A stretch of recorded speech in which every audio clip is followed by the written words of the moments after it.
Hello, everyone, and welcome to another race recap analysis here. And it is the big one, the Ronde van Vlaanderen, the biggest race on the calendar for a lot of people. And as always, I'm joined by Mr. Critical himself, Ewan. And Ewan, what an edition that was of Ronde van Vlaanderen. Exactly. It was an absolutely phenomenal edition of this race, as it usually is.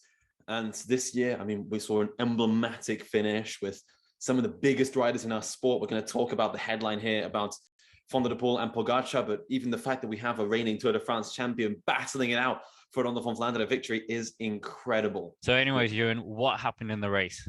Well, this year's Ronde van Vlaanderen would start as always in Antwerp, but with one notable absence, of course, with Wout van Aert out due to COVID.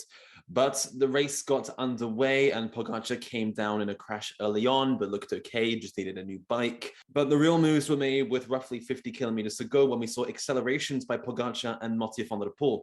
They made these accelerations and no one could really follow, apart from Valentin Madouas, Dylan van Baarle, and Fred Wright, who created a little group up the road. However, on the Oude Quaremont, the group completely broke up, and it was Mathieu van der Poel and Tadej Pogačar who went out for victory as a duo. Behind, there was a chasing group of Valentin Madouas and Dylan van Baarle trying to search out the third place.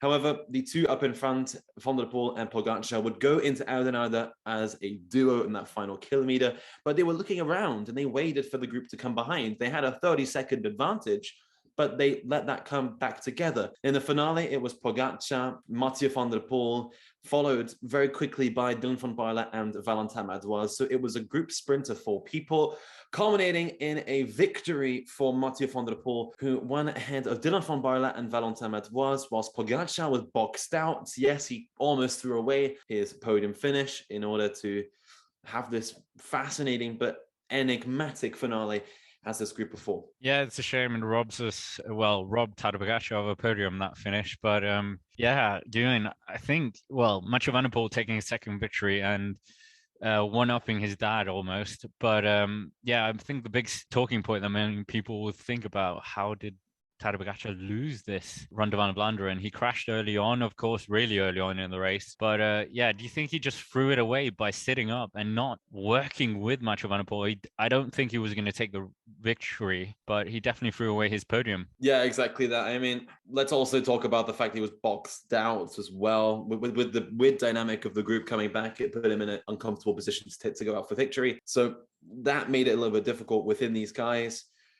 But I see where he was coming from. He is on paper a better sprinter than the two behind, and we would have thought he'd get second or first either way. But throwing away a podium like that when it was so close to him and Van der Poel had 30 seconds, but they played it out with the group of 4, and it just didn't work to him. He looked frustrated at the end. He sort of rode away from the cameras, didn't do any interviews, and he'll be frustrated with how it went. He's kind of altered his season to be here, and he wants to race it, but frustration of finishing 4th place will live with him for a while, and who knows if he's going to come back to the Ronde van Vlaanderen as a sort of Tour de France champion and Grand Tour contender. It doesn't happen that often. But yeah, Ewan, it really just showed that in a bike race, you should never give up, and the 2 riders behind ending up on the podium, what a result for them. But are there any performances that kind of stand out for you?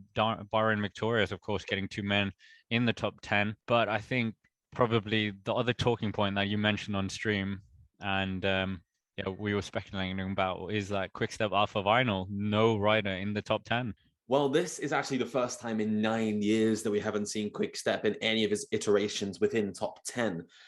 And they're going to be frustrated. This whole classic season has been marked by an underwhelming string of Quickstep results.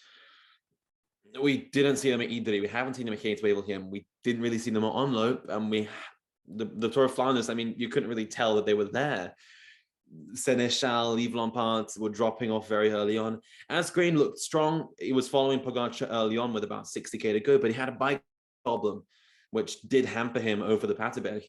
So that's frustrating for him. But what do they have to do for Roubaix in 2 weeks' time?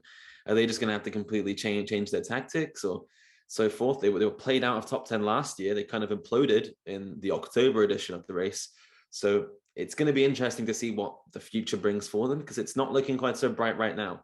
They're struggling. So anyways, not taking any gloss away from this absolutely incredible victory from Mathieu van der Poel being the number one in this 1-2 Dutch victory. What does this mean for him? And yeah, second monument of the year and finishing on the podium once again. Where do you think he'll go from here?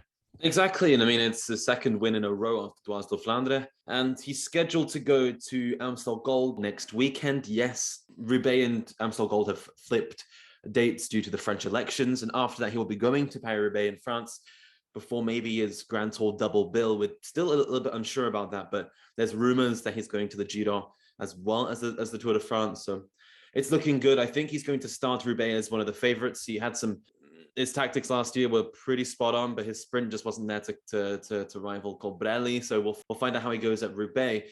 But for the Amstel Gold as well, he's a former winner of that race. He was going to start that in a top echelon of favorites once he battles with the Helia guys, which we haven't seen so far this year.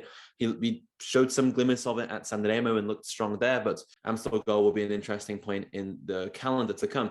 But I mean, the Grand Tour thing, it's still up in the air, and hopefully he can maybe get the pink jersey and the yellow jersey. That hasn't happened in the same year for a long, long time. Yeah, and with that, that's basically it for our race recap analysis here of the Tour of Flanders. What an edition it was. Make sure to like the video if you've enjoyed it and subscribe to the channel if you haven't already, as there's a lot of interesting stuff coming up. And of course, as always, thank you very much for watching, and we will see you around.